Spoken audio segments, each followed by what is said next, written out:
One of the common factors, for instance, that we have out of the concept of Buddhism. At the time when the Siamese government, or the government of Thailand, issued its official bulletin for the 2500th anniversary of the birth of Buddha, it contained within the booklet one very simple statement. A statement that perhaps summarized Buddhism as well as anyone could summarize it. Just 3 words: purify the mind. Now that doesn't take a great deal of wording to get that far. You see, you can write that down or think that up or remember that in a few minutes. But that's only the beginning of the problem. The problem then is do it. And the problem of doing it is the great application of wisdom. To purify the mind means to relieve the mind of all that of its own thinking which is destructive. To purify the mind means to reduce the waste of energy in the mind to the point that every part of mental energy is used to advance individual and collective good. This is a tremendous thing in itself. It is so simple as a term. Very few persons who would think of the term would not be able to understand it well enough to get a sensing of what it means. So simplification can begin with this process of purifying the mind. By purifying the mind, we say to ourselves, what is pure and what is impure? And we must come finally to the decision that everything that is destructive, everything that is hurtful, everything that is negative, everything that is unfair, everything that is unjust, everything that is unkind, must in some way or another be impure. If we could really take that simple thought and apply it to our lives, we would gradually create a tremendous overtone of value. And this overtone would make life much simpler. It would make energy much more available to us and would prevent most of the wasting of energy which is now due to our mental attitudes. To purify the mind implies also, in general, to redeem the emotional content of the mind, so that thoughts and emotions will be pure. If thought and emotion are pure, action will be pure. If these things are clear and right and simple, then all values will be what they should be.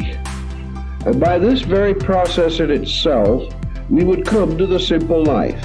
Not the simple life of the individual who goes out in the forest and tries to live on acorns, but the simple life of the civilized being whose entire attention is centered upon values, upon those things which by the doing of them achieves the greatest, wisest, noblest, and most virtuous applications of energy.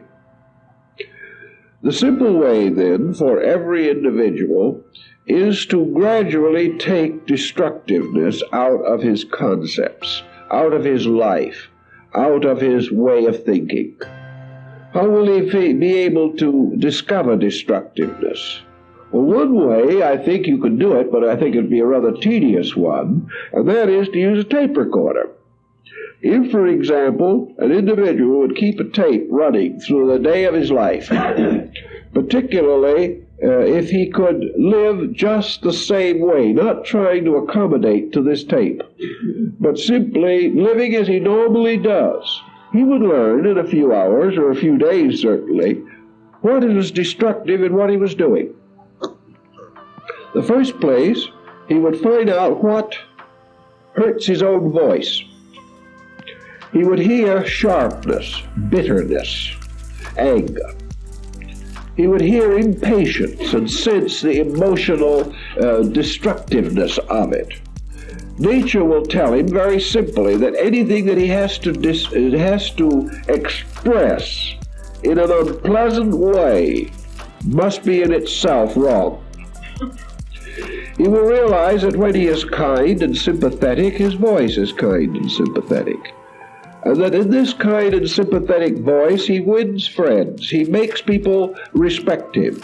He is recognized as a kindly, benevolent person. And then comes that tone of nagging. He hears it himself. He won't like it. He will wonder how he gets along with it. And then he suddenly realizes that he's become so accustomed to himself that he no longer questions his own destructive uses of energy. But you can tell by the voice, you can tell by your own voice in the course of days, what is good and what is bad in what you are saying and the thoughts behind them. You can tell what is brittle, what is harsh. You can tell not only from the words but from the way they are spoken.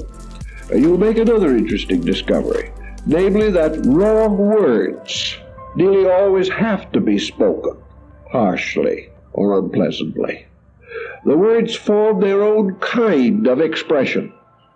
When you are criticizing someone, you're not only saying something, but you are vitalizing what you say by a peculiar symbolic use of your own voice, by a pressure upon your own wording and thinking. So you will find pressured words. You will find words that are barked out rather than spoken. You will find words that obviously come too rapidly to be well thought.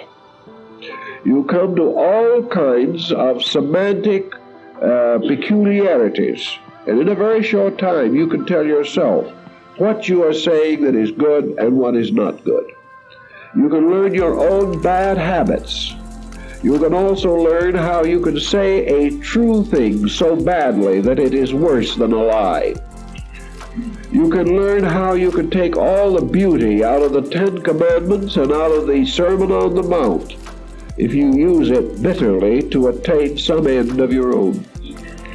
You learn that behind words are inflections, tones, that represent the degree of your own conscious participation in the understanding which you may claim to possess. You will also realize that as you gain understanding and insight and interior control, that you will speak quietly, that you will speak gently, that you will not shout, that you will not try to dominate conversation. And from the very way you speak, you can find out which of your words are valuable and which are not. You will gradually realize that as you relax internally, your words will be more beautiful. And because they are beautiful, they will be more valuable. It is not necessary to increase a vocabulary in order to say what you really believe. The very simplest of words become garlanded with beauty and with meaning and with overtones if they are used from a great source of spiritual strength within yourself. So little by little, through the observation of your own ways, you can find out how you are wasting energy. You can find out that every destructive thought and emotion is a waste, that every unkind word is a waste because it is producing nothing. What tears down does no good. We like to think, of course, that we must be critics, that we must constantly pass judgment on things. This is not true. We only have to state the truth of the thing. Say it without belligerence, say it without any sense of personal displeasure. In the presence of the truth, that which is real will reveal itself. We do not need to fight with error. We do not need to argue with it. All we have to do is have the simple facts within our own consciousness. They will present themselves and defend themselves with a minimum of energy and a minimum of wasted effort. So we started by trying to save these things.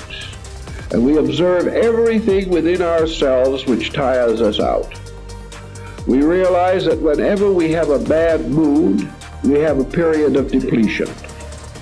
So if you wake up in the morning someday and you feel unusually tired, a little bit off kilter, and you have this idea that you got out of bed on the wrong side, Begin to think back and see if you didn't go to bed on the wrong side. Make sure that somewhere within the last few days you haven't broken the pattern of harmony. If you are having a bad time with energy, see if you cannot relate it to the fact that the day before you lost your temper, or that you did an unpleasant thing of some kind, or that you got stirred up emotionally or psychologically by some situation. I know people who watch the television for 2 hours and are sick for a week. Not because they necessarily have even watched horror plays, because there's nothing more horrible sometimes than a news release. But at the same time, if you take on all these things, if you get angry at everything, if you have no faith in anything, if you believe everyone's a liar, this type of attitude, you carry it for a while and all of a sudden you're so tired. You're not only tired, but your digestion is ruined. Your elimination ties up. Every part of your nature begins to rebel. Very soon you are debilitated. You're not happy anymore. You're not healthy. Because you cannot be healthy on a life of criticism, no matter how hard you try. Now, you may believe this criticism is justified and that somebody's got to stand up and tell the truth. Everyone has to stand up and tell the truth. But if you quietly rise and quietly tell it, you're all right. But when you get up with a great deal of excitement and instead of telling the truth, spend all your time trying to point out that the other fellow is a liar, then your energy goes down. Because it's not supposed to be done this way. So wherever you find loss of energy, look back and see what you're doing that is wrong. If you're tired out all the time, there is something wrong in your conduct pattern. There has to be. Now, perhaps you are trying to carry too heavy a load. Although research indicates that responsibility well carried is seldom the cause of exhaustion. The cause of exhaustion is escaping of energy into areas where you cannot constructively control it. So again, simplification helps to bring these values into focus. We can face any problem that we can understand. Two individuals looking at a television program. To one of them, it is a very serious irritation. Another person looking at the same program with a different point of view may not be irritated. I know there are cases in which programs come along that are very difficult for some people to watch. Other people are grateful for the ideas that these programs stimulate, although the program itself might not be the direct cause of the association. But sometimes we learn things that helps us to know. If we can learn without tension, if we can accept without over-acceptance, without accepting anything that is not true, but if we can take all things that come to us and use them for the enlargement of our own insight, they can serve us, sometimes very indirectly, but definitely. If, however, we meet these things with resistance, we simply devitalize ourselves. So whenever we begin to note that the energy supply is inadequate, then comes the time to look back and see what we are doing that we no longer have to do. How we can get away from this complex situation by giving up a bad habit. If we do not give up the bad habit, it will lead us to the grave. There's no escaping. We cannot bargain with a bad habit. We cannot say we'll do what we please and correct it later. We have to face the inevitable consequences of action. If people would just realize this, and they could say to themselves very sharply, very definitely when the need arises, it would be very nice at this moment for me to get mad at someone, but I can't afford it. I simply cannot afford it. Or at some other occasion we say, well, that person over there is talking, making a perfect fool out of himself. I think I'll go over and correct him. I think I will talk louder than he does, I will say all kinds of things more rapidly than he can say them, and I'll show how wrong he is. Then we have to pause to decide which one of the biblical admonitions we are going to follow. And the Bible is so convenient in these matters. I remember two verses bearing on this subject. One says, "Answer a fool according to his folly." And not far away is another verse, "Answer not a fool according to his folly." You can make your own choice. But I think either way you think of it is that the answer is as foolish as the fool himself. So we can decide where our values lie. We can look at problems and we can say the principles are thus. The principle of this matter is that I should have tolerance. At the moment I feel exactly as though I'd like to be intolerant, but I can't afford it. We cannot afford to break the rules.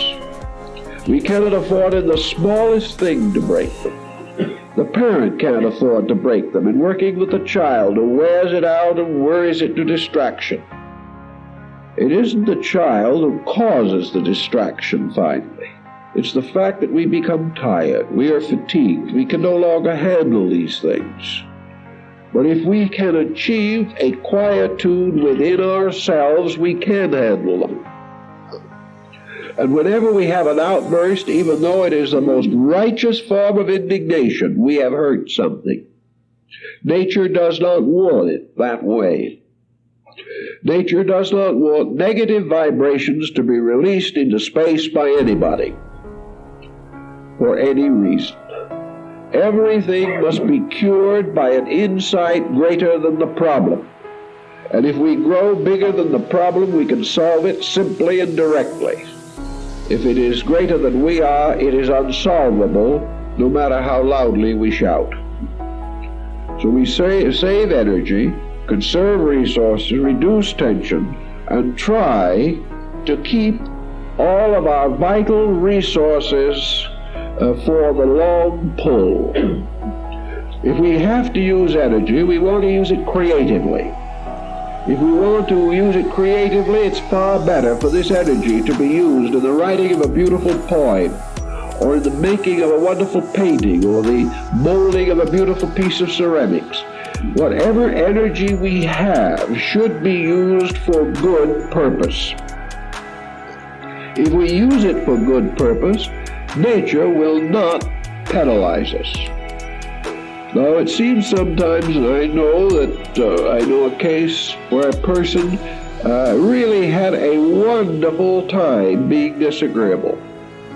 They really did a splendid job of it. They enjoyed every moment of it. They got a fiendish look in their eye when they were saying something that hurt somebody. It was a look of triumph if they could get the other person discomforted. This individual couldn't reason with. They liked it that way. They never had so much fun in their life as when they were trying to embarrass somebody else. After about 20 years of this, they landed, as most people do with this type of a problem, in the psychiatrist's office. And from that point on, they didn't have any fun at all. From that time on, they were miserable. They discovered gradually, at great expense, that this attitude had led the way to another vast span of time, 10 or 15 years it took, getting over having fun doing the wrong thing. This person finally reached the point where their temperament was completely out of control. They had destroyed the integrity of their lives, doing what they wanted to do.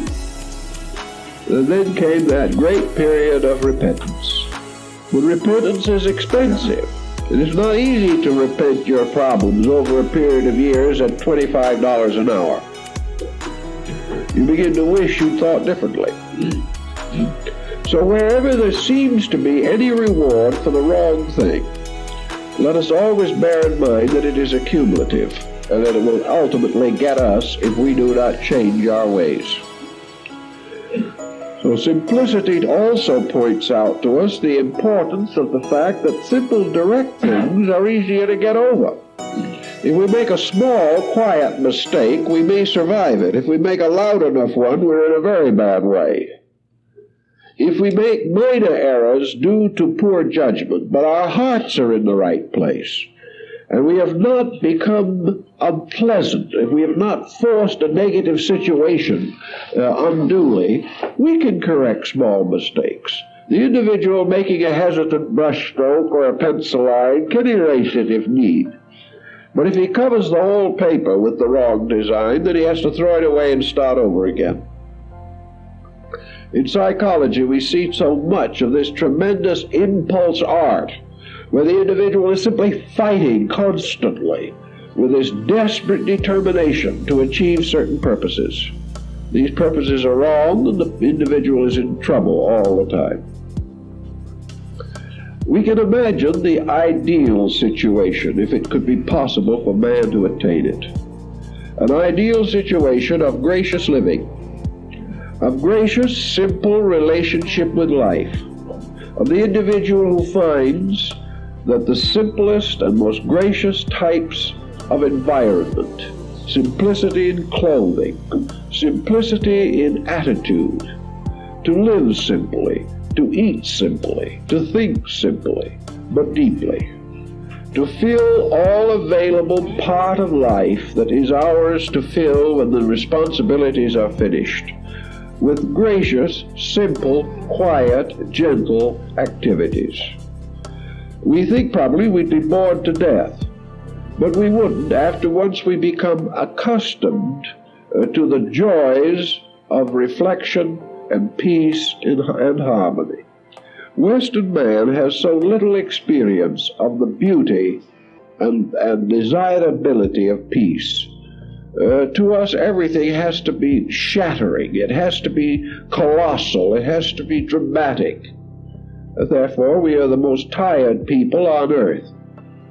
We take more stimulants and more sedations in this country than all the rest of the world put together, simply because we are under constant pressure.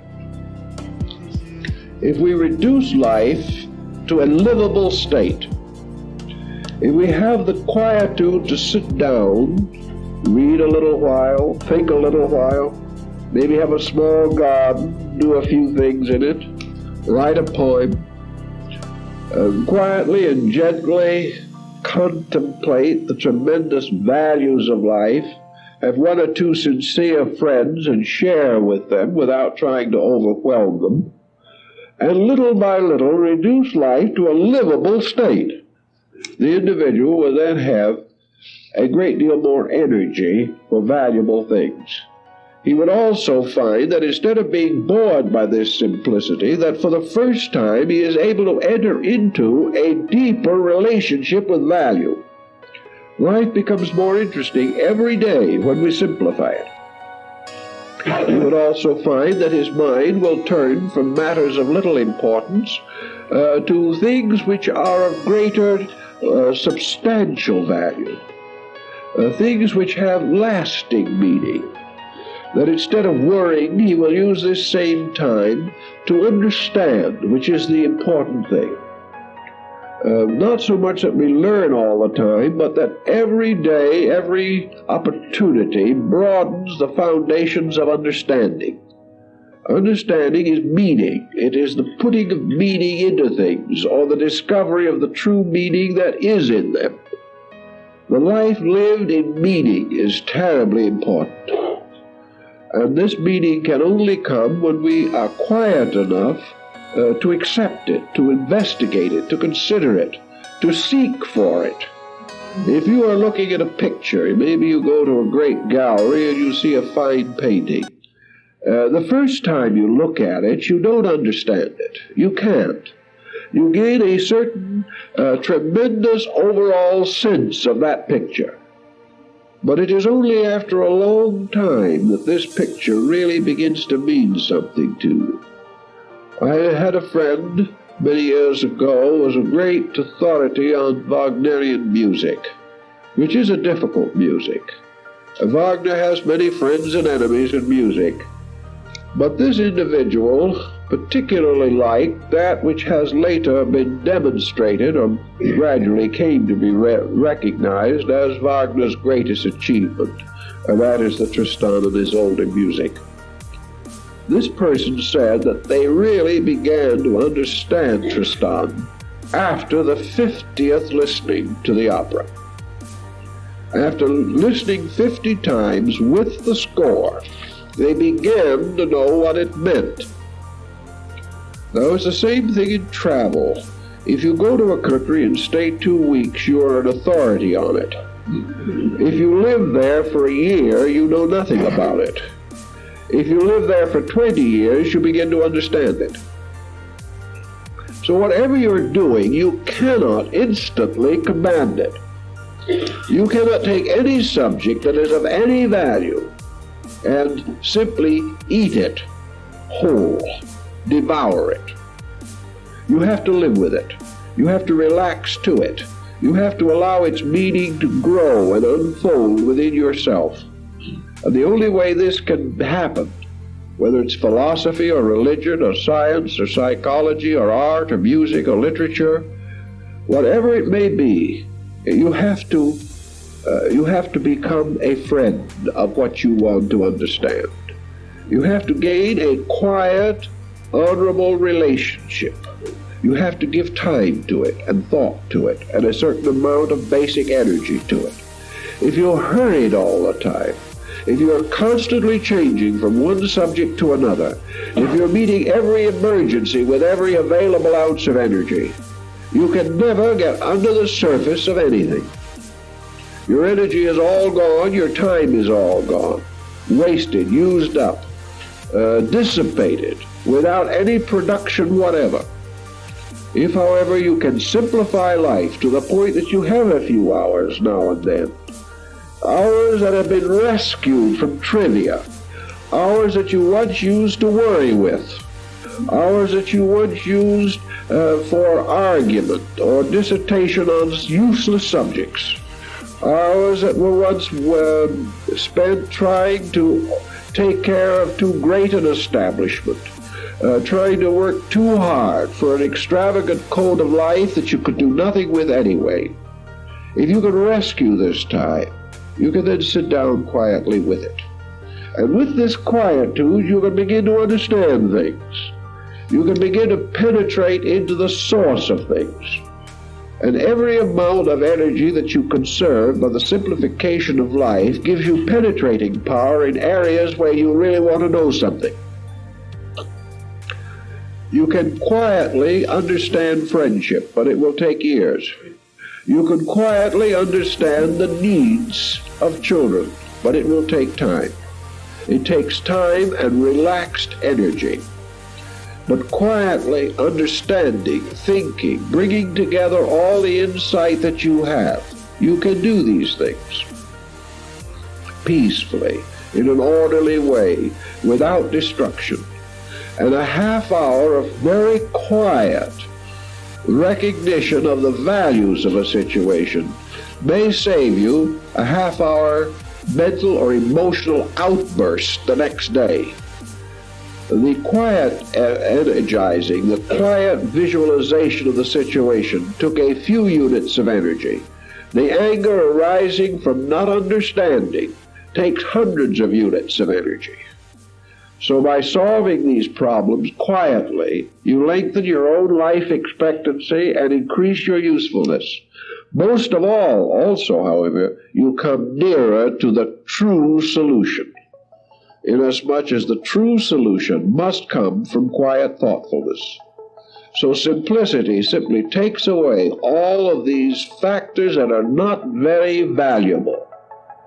And by reducing the waste, you rescue time and energy for yourself. By ordering confusion, you rescue your own peace of mind. So when you gradually eliminate confusion, you can think. The person who is mad one minute and happy the next is unable to think. It is only when we are quiet when we have a deep, well-organized rhythm of life, that we can ever get at the values of things. So by simplifying away the confusion, simplifying away the things that have no real meaning, we come in the end to a very simple approach to the things that have real meaning. And out of this comes solution. And out of solution comes regeneration of character and code and conduct. And we really find that it is possible for us to be enlightened human beings. Man has so many wonderful values in him that he never permits himself to express. And he keeps the surface of his nature so agitated by the winds of circumstance that we never know the deep ocean of value that lies underneath. But when we simplify, then we become aware of the depth of the human being. By simplifying our attitudes, we understand better these depths. And by approaching the other person with these simplified attitudes, we understand his depths. We get beneath this tendency to criticize or condemn or to pass quick judgment. And we begin to sense the human being was there. And out of this comes experience and insight and understanding.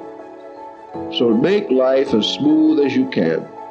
Quiet it down. Put it in order.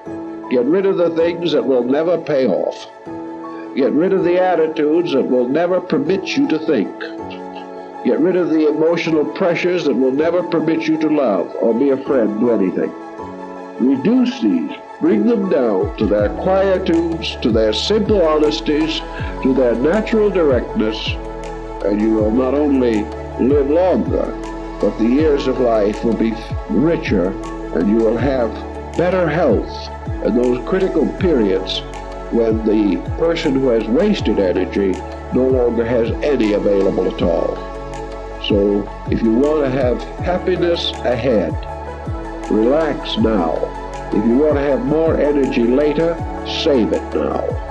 If you want to have greater insight tomorrow than you have today, relax, simplify life, and bring to tomorrow a personality as far as possible free from ulterior motives and ulterior pressures. If you can do that, you won't have nearly as many health problems to face as those who are thoughtless. Simplicity pays off. It pays off every day. Well, time is up, so I think we'll have to